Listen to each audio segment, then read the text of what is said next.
What's up, y'all? This comedian JeremyUnmask. What I just want to say, I think I went to the next level in comedy, and I want y'all to check this video out. I mean, it's not a video; it's just me doing like a live interview that I put together myself, doing the voice of D.L. Hughley, David Chappelle, and Charlie Murphy. Now, 10 minutes after the hour on the DL Hughley show. Listen, you have just entered into the GED section, but right now we have a special guest in the building with us. He's a guru in comedy, and you probably seen the motherfucker in a couple movies, and he's also had the David Chappelle show. So y'all give a round of applause to David Chappelle, ladies and gentlemen. He's here, and we're happy to have him. My brother, welcome. Thank you for having me today.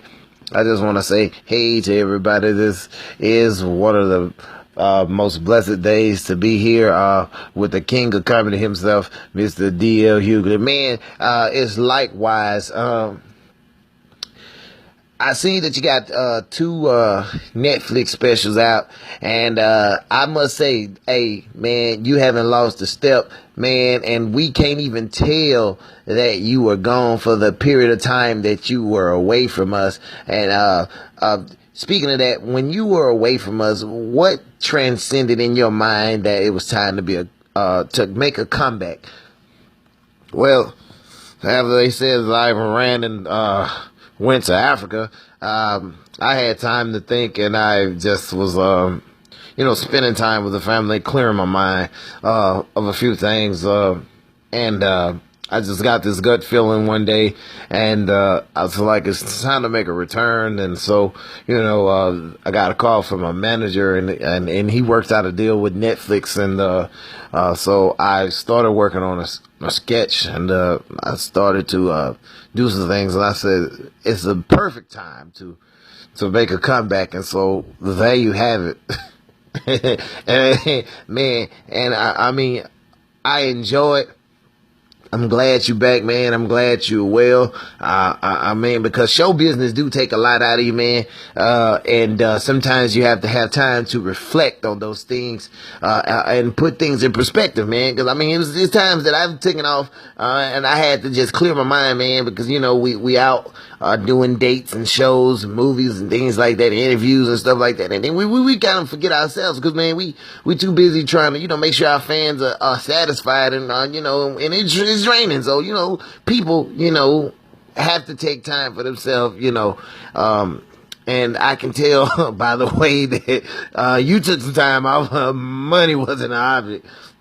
Well, I look at the deal. I'm like to myself, and I was like, Dave, you've walked away from $50 million.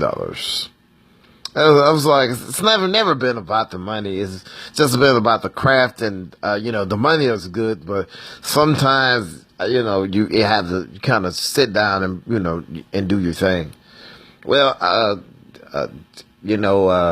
I understand that, man, but I just want to say, man, we lost one of the veterans in the game. Your good friend, my good friend, Mr. Charlie Murphy. To tell you about Charlie, man, Charlie was a crazy motherfucker, man. We was on the Get Down tour, and I think it was coming out of like Atlanta or something like that, man. And Charlie fired a man up, man, over a cheeseburger, man. I mean, I guess the guy caught him at the wrong time, and Charlie was hungry or something like that. And the man just came up to him, wanting to know about Prince. And Charlie scared him, because people don't know that Charlie's background is different from Eddie's. Let's get that straight. See, Charlie Murphy was more of a gangster before he became a comedian. He was nothing like his little brother Eddie. So the guy who came up to him was like, Charlie, tell me a joke, and Charlie snapped, and I mean, he didn't mean no harm, but the guy must have caught him at the wrong time, and Charlie, I remember he said, hey, yo, man, can't you see I'm trying to eat a burger, man? I mean, I don't come over there and, try to knock your fries off your plate. You don't want to see me come there, put ice on the floor, you know what I'm saying? Son, step back. and it scared the guy. And Charlie was really not being mean, but you know, he just apologized and just told the dude, you know, and then he was just playing, man, and paid for the guy food, man. It was one of there's many stories with Charlie, and I know you got plenty of stories from the Chappelle days, and we'll talk about that more when we come back from the break. There's 10 minutes after the hour on the D.L. Hughley show, and we have our good friend, my good friend, Mr. David Chappelle in the building. So y'all stick around. We'll be back to talk more with David Chappelle.